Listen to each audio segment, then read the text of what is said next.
The Old Man, and the Sea. He was an old man who fished alone in a skiff in the Gulf Stream, and he had gone 84 days now without taking a fish. In the first 40 days, a boy had been with him. But after 40 days without a fish, the boy's parents had told him that the old man was now definitely and finally Salau, which is the worst form of unlucky, and the boy had gone at their orders in another boat, which caught 3 good fish the first week. It made the boy sad to see the old man come in each day with his skiff empty, and he always went down to help him carry either the coiled lines or the gaff and harpoon and the sail that was furled around the mast. The sail was patched with flour sacks and furled. It looked like the flag of permanent defeat. The old man was thin and gaunt with deep wrinkles in the back of his neck, the brown blotches of the benevolent skin cancer the sun brings from his reflection on the tropic sea were on his cheeks. The blotches ran well down the sides of his face, and his hands had the deep creased scars from handling heavy fish on the cords. But none of these scars were fresh. They were as old as erosions in a fishless desert.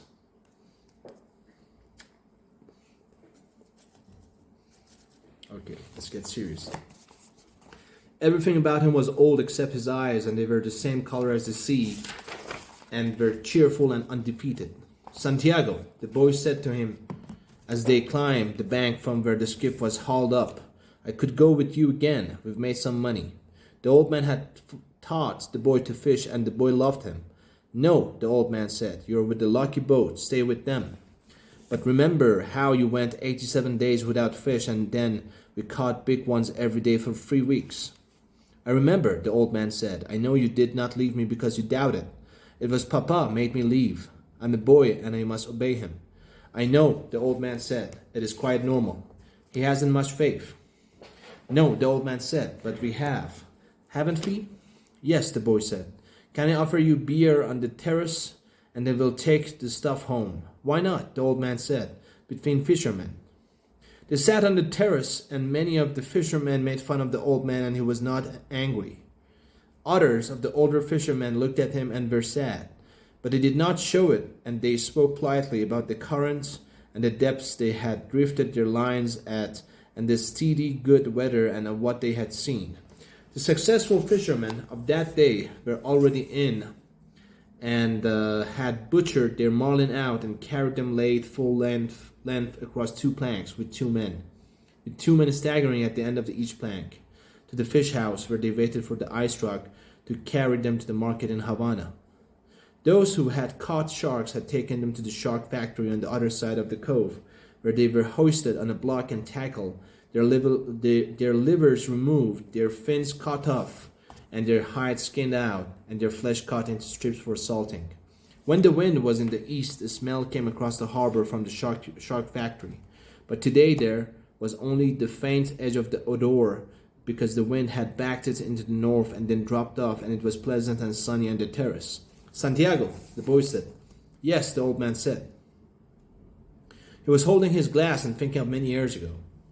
Can I go out to get sardines for you for tomorrow? No, go and play baseball. I can still row, and Rogelio will throw the net. I would like to go. If I cannot fish with you, I would like to serve in some way. You bought me a beer, the old man said. You are already a man. How old was I when you first took me in a boat? 5, and you nearly were killed when I brought the fish in too green, and he nearly tore the boat to pieces. Can you remember? I can remember the tail slapping and banging, and the farts breaking, and the noise of the clubbing. I can remember you throwing me into the bow where the wet coiled lines were, and feeling the whole boat shiver, and the noise of you clubbing him like chopping a tree down, and the sweet blood smell all over me. Can you really remember that, or did I just tell it to you? I remember everything from when we first went together. The old man looked at him with his sunburned, confident, loving eyes. "If you were my boy, I would take you out and gamble," he said. "But you are your father's and your mother's, and you are in a lucky boat. May I get the sardines? I know where I can get 4 baits too. I have mine left from today. I put them in salt in the box. Let me get 4 fresh ones." "1," the old man said. His hope and his confidence had never gone, but now they were freshening as when the breeze rises. But now they were freshening as when the breeze rises. 2, the boy said. 2, the old man agreed. "You didn't steal them?" "I would," the boy said, "but I bought these." "Thank you," the old man said. He was too simple to wonder when he had attained humility, but he knew he had attained it, and he knew it was not disgraceful, and it carried no loss of true pride. "Tomorrow is going to be a good day with this current," he said. "Where are you going?" the boy asked. "Far out to come in when the wind shifts. I want to be out before it is light." "I tried to get him to work far out," the boy said. "Then if you hook something truly big, we can come to your aid." "He does not like to work too far out." "No," the boy said, "but if we'll see something that he cannot see, such as a bird working, and get him to come out after dolphin. Are his eyes that bad? He's almost blind." "It is strange," the old man said. "He never went turtling. That is what kills the eyes. But you went turtling for years off the mosquito coast, and your eyes are good. I'm a strange old man. But are you strong enough now for a truly big fish?" "I think so. And there are many tricks. Let us take the stuff home," the boy said, "so I can get the cast net and go after the sardines." They picked up the gear from the boat. The old man carried the mast on his shoulder, and the boy carried the wooden boat with the coils, hard braided brown lines, the gaff, and the harpoon with its shaft. The box with the baits was under the box with the base was under the stern of the skiff, along with the club that was used to subdue the big fish when they were brought alongside. No one would steal from the old man, but it was better to take the sail and the heavy lines home, as the dew was bad for them. And though he was quite sure no local people would steal from him, the old man thought that a gaff and a harpoon were needless temptations to leave in the boat. They walked up the road together to the old man's shack and went in through its open door. The old man leaned the mast with his wrapped sail against the wall, and the boy put the box and the other gear beside it. The mast was nearly as long as the one room of the shack. The shack was made of the butchilts of the royal palm, which are called guano. And in it there was a bed, a table, 1 chair, and a place on the dirt floor to cook with charcoal. On the brown walls of the flattened, overlapping leaves of the sturdy fiber guano, there was a picture in the color of the Sacred Heart of Jesus and another of the Virgin of Copper. These were relics of his wife. Once there had been a tinted photograph of his wife on the wall, but he had taken it down because it made him too lonely to see it, and it was on the shelf in the corner under his clean shirt. "What do you have to eat?" the boy asked. "A pot of yellow rice with fish. Do you want some?" "No, I will eat at home." "Do you want me to make the fire?" "No, I will make it later on. Or may eat the rice cold. May I take the cast net?" "Of course." There was no cast net, and the boy remembered when they had sold it. But they went through this fiction every day. There was no pot of yellow rice and fish, and the boy knew this too. 85 is a lucky number, the old man said. "How would you like to see me bring one that dressed out over 1,000 pounds? I'll get the cast net and go for sardines. Will you sit in the sun in the doorway?" "Yes, I have yesterday's paper, and I will read the baseball." The boy did not know whether yesterday's paper was a fiction too, but the old man brought it out from under the bed. "Perico gave it to me at the bodega," he explained. "I'll be back when I have the sardines. I'll keep yours and mine together on ice, and we can share them in the morning. When I come back, you can tell me about the baseball. The Yankees cannot lose. But I fear the Indians of Cleveland. Have faith in the Yankees, my son. Think of the great DiMaggio. I fear both the Tigers of Detroit and the Indians of Cleveland. Be careful, or you will fear even the Reds of Cincinnati and the White Sox of Chicago. You study it and tell me when I come back. Do you think we should buy a terminal of the lottery with an 85 Tomorrow is the 85th day. We can't do that, the boy said. But what about the 87 of your great record? It could not happen twice. Do you think you can find an 85? I can order one. One sheet, that's $2.50. Who can we borrow that from? That's easy. I can always borrow $2.50. I think perhaps I can too.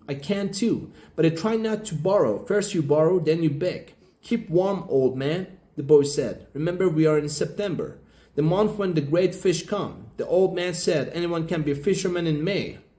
I go now for the sardines, the boy said. When the boy came back, the old man was asleep in the chair and the sun was down. The boy took the old army blanket off the bed and spread it over the back of the chair and over the old man's shoulders. They were strange shoulders, still powerful, although very old, and the neck was still strong too, and the creases did not show so much when the old man was asleep and his head fallen forward.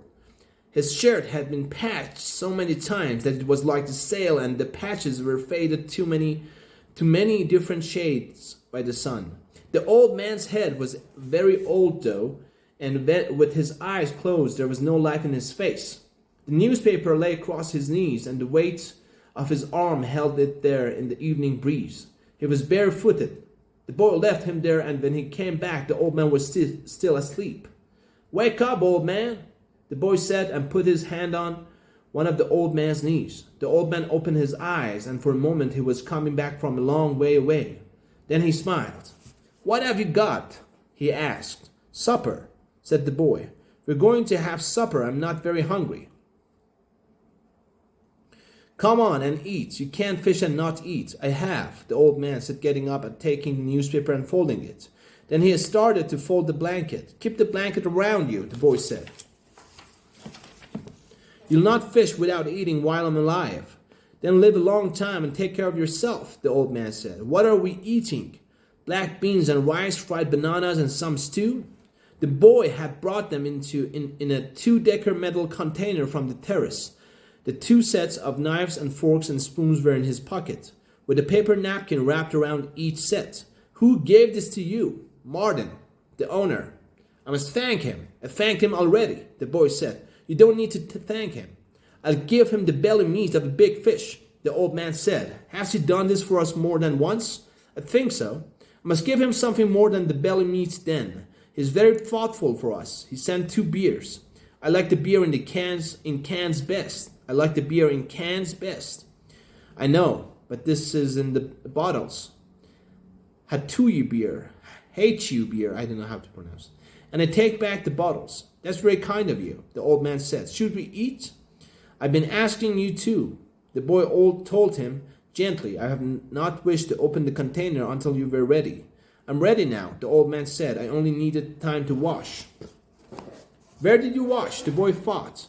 The village water supply was 2 streets down the road. "I must have water here for him," the boy thought, "and soap and a good towel. Why am I so thoughtless? I must get him another shirt and a jacket for the winter, and some sort of shoes and another blanket." "Your stews are excellent," the old man said. "Tell me about the baseball," the boy asked him. "In the American League, it is the Yankees, as I said," the old man said happily. "They lost today," the boy told him. "That means nothing. The great DiMaggio is himself again. They have other men on the team. Naturally, but he makes a difference. In the other league, between Brooklyn and Philadelphia, I must take Brooklyn. But then I think of Dick Sisler and those great drives in the old park. There was nothing ever like them. He hits the longest ball I have ever seen. Do you remember when he used to come to the terrace? I wanted to take him fishing, but I was too timid to ask him. Then I asked you to ask him, and you were too timid. I know. It was a great mistake. He might have gone with us. Then we would have that for all of our lives. Then we would have that for all of our lives. I would like to take the great DiMaggio fishing," the old man said.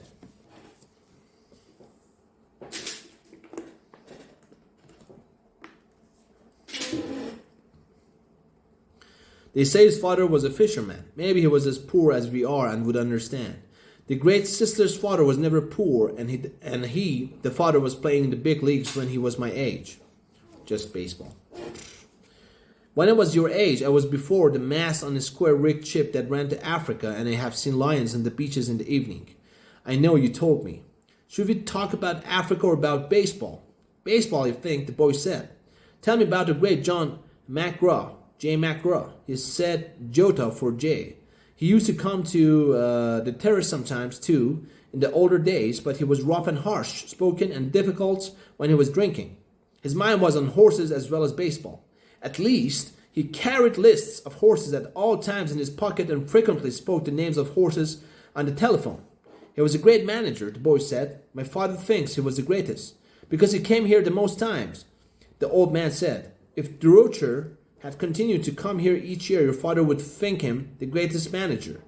Who is the greatest manager, really, Luke or Mike Gonzalez? I think they are equal. And the best fisherman is you. No, I know others better. Cueva, the boy said. There are many good fishermen and some great ones, but there's only you. Thank you. You make me happy. I hope no fish will come along so great that he will prove us wrong. There is no such fish if you are still strong, as you say. I may not be as strong as I think, the old man said, but I know many tricks and I have resolution. You ought to go to bed now so that you will be fresh in the morning. I will take the things back to the terrace. Good night, then. I will wake you in the morning. You're my alarm clock, the boy said. Age is my alarm clock, the old man said. Why do old men wake so early? Is it to have one longer day? I don't know, the boy said. All I know is that young boys sleep late and hard. I can remember it, the old man said. I'll waken you in time. I do not like for him to waken me. It is as though I were inferior, I know. Sleep well, old man. The boy went out. They had eaten with no light on the table, and the old man took off his trousers and went to bed in the dark. He rolled his trousers up to make a pillow, putting the newspaper inside them. He rolled himself in the blanket and slept on the other old newspapers that covered the springs of the bed.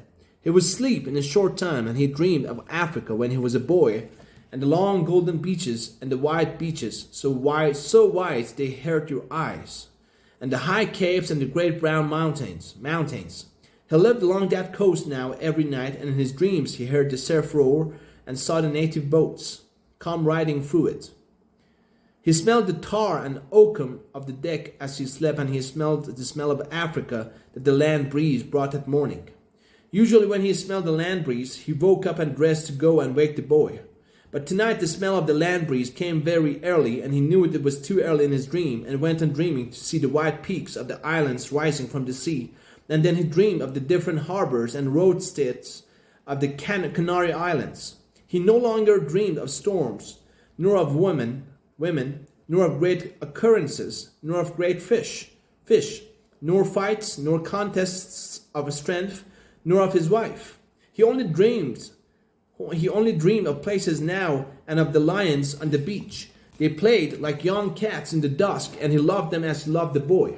He never dreamed about the boy. He simply woke, looked out the open door at the moon, and unrolled his trousers and put them on.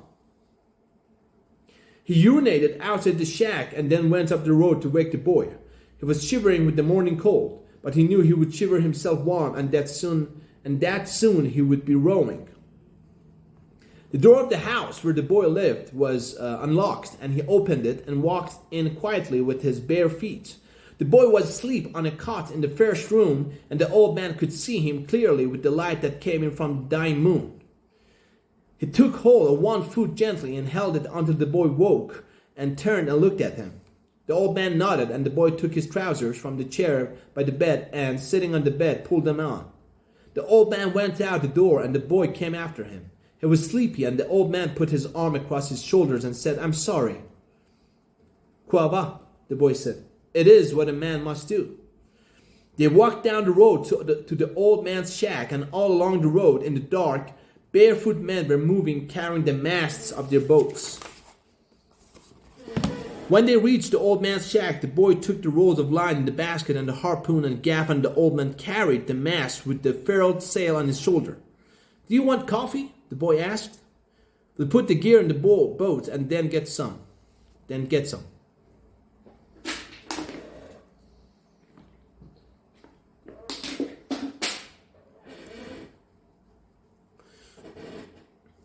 They had coffee from condensed milk cans at an early morning place that served fishermen. "How did you sleep, old man?" the boy asked.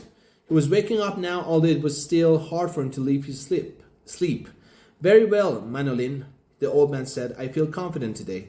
"So do I," the boy said. "Now I must get your sardines and mine and your fresh baits. He brings out our gear himself. He never wants anyone to carry anything." "We are different," the old man said. "I let you carry things when you were 5 years old." "I know it," the boy said. "I'll be right back. Have another coffee. We have credit here." He walked off barefooted on the coral rocks to the ice house where the baits were stored. The old man drank his coffee slowly. It was all he would have all day, and he knew that he should take it. For a long time now, eating had bored him, and he never carried a lunch. He had a bottle of water in the bow of the skiff, and that was all he needed for the day. The boy was back now with the sardines and the 2 baits wrapped in a newspaper, and they went down the trail to the skiff, feeling the pebbled sand under their feet, and lifted the skiff and slid her into the water. "Good luck, old man." "Good luck," the old man said. He fitted the rope lashings of the oars onto the thole pins, and leaning forward against the thrust of the blades in the water, he began to row out of the harbor in the dark. There were other boats from the other beaching going out to the sea, and the old man heard them dip and push up their oars, even though he could not see them now. The moon was below the hills. He could not see them now. The moon was below the hills. Sometimes someone would speak in a boat, but most of the boats were silent except for the dip of the oars. They spread apart after they were out of the mouth of the harbor, and each one headed for the part of the ocean where he hoped to find fish. The old man knew he was going far out, and he left the smell of the land behind and rowed out into the clean early morning smell of the ocean. He saw the phosphorescence of the Gulf Reed in the water as he rowed over the part of the ocean that the fishermen called the Great Well, because there was a sudden deep of 700 fathoms where all sorts of fish congregated because of the swirl the currents made against the steep walls of the floor of the ocean. Here there were concentrations of shrimp and bait fish, and sometimes schools of squid in the deepest holes, and these rose close to the surface at night, where all the wandering fish fed on them. In the dark, the old man could feel the morning coming, and as he rowed, he heard the trembling sound as flying fish left the water, and the hissing that their stiff set wings made as they soared away in the darkness. He was very fond of flying fish, as they were his principal friends on the ocean. He was sorry for the birds, especially the small, delicate dark terns that were always flying and looking and almost never finding. And he thought the birds have a harder life than we do, except for the robber birds and the heavy, strong ones. Why did they make birds so delicate and fine as those sea swallows, when the ocean can be so cruel? She is kind and very beautiful, but she can be so cruel, and it comes so suddenly, and such birds that fly, dipping and hunting, with their small, sad voices, are made too delicately for the sea. He always thought of the sea as la mar, which is what people call her in Spanish when they love her, la mar. Sometimes those who love her say bad things of her, but they are always said as though she were a woman. Some of the younger fishermen, those who used buoys and as floats for their lines and had motorboats bought when the shark livers had brought much money, spoke of her as el mar, which is masculine. They spoke of her as a contestant or a place or even as an enemy. But the old man always thought of her as feminine and as something that gave or withheld great favors. And if she did wild or wicked things, it was because she could not help them. The moon affects her as it does a woman, he thought. He was rowing steadily, and it was no effort for him, since he kept well within his speed, and the surface of the ocean was flat except for the occasional swirls of the currents. He was letting the currents do a third of the work, and as it started to be light, he saw he was already further out than he had hoped to be at this hour. I worked the deep wells for a week and did nothing, he thought. Today I'll work out where the schools of Bonito and Albacore albacore are, and maybe there will be a big one with them. Before it was really light, he had his baits out and was drifting with the currents. One bait was down 40 fathoms. The second was at 75, and the third and fourth were down in the blue water at 100 and 125 fathoms. Each bait hung head down with the shank of the hook inside the bait fish, tied and sewed solid, and all the projecting part of the hook. The curve and the point was covered with fresh sardines. Each sardine was hooked through both eyes so that they made a half garland on the projecting steel. There was no part of the hook that a great fish could feel which was not sweet smelling and good tasting. The boy had given him 2 fresh small tunas, or albacores, which hung on the 2 deepest lines like plummets, and on the others he had a big blue runner and a yellow jack that had been used before, but they were in good condition still and had the excellent sardines to give them scent and attractiveness. Each line, as thick around as a big pencil, was looped onto green sapped stick, so that any pull or touch on the bait would make the stick deep dip, and each line had 2 40 fathom coils, which could be made fast to the other spare coils, so that if it were necessary, a fish could take out over 300 fathoms of line. Now the man watched the dip of the 3 sticks over the side of the skiff and rowed gently to keep the line straight up and down and at their proper dips. It was quite light, and any moment now the sun would rise. The sun rose thinly from the sea, and the old man could see the other boats low on the water and well in toward the shore, spread out across the current. Then the sun was brighter, and the glare come on the water, and then, as it rose clear, the flat sea sent it back at his eyes,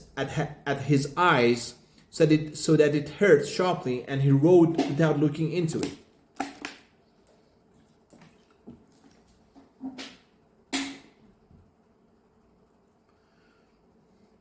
He looked down into the water and watched the lines that went straight down into the dark of the water. He kept them straighter than anyone did, so that at each level in the darkness of the stream there would be a bait waiting exactly where he wished it to be for any fish that swam there. Others let them drift with the current, and sometimes they were at 60 fathoms when the fishermen thought they were at 100. But, he thought, I keep them with precision. Only I have no luck anymore, but who knows? Maybe today. Every day is a new day. It is better to be lucky, but I would rather be exact. Then when luck comes, you are ready.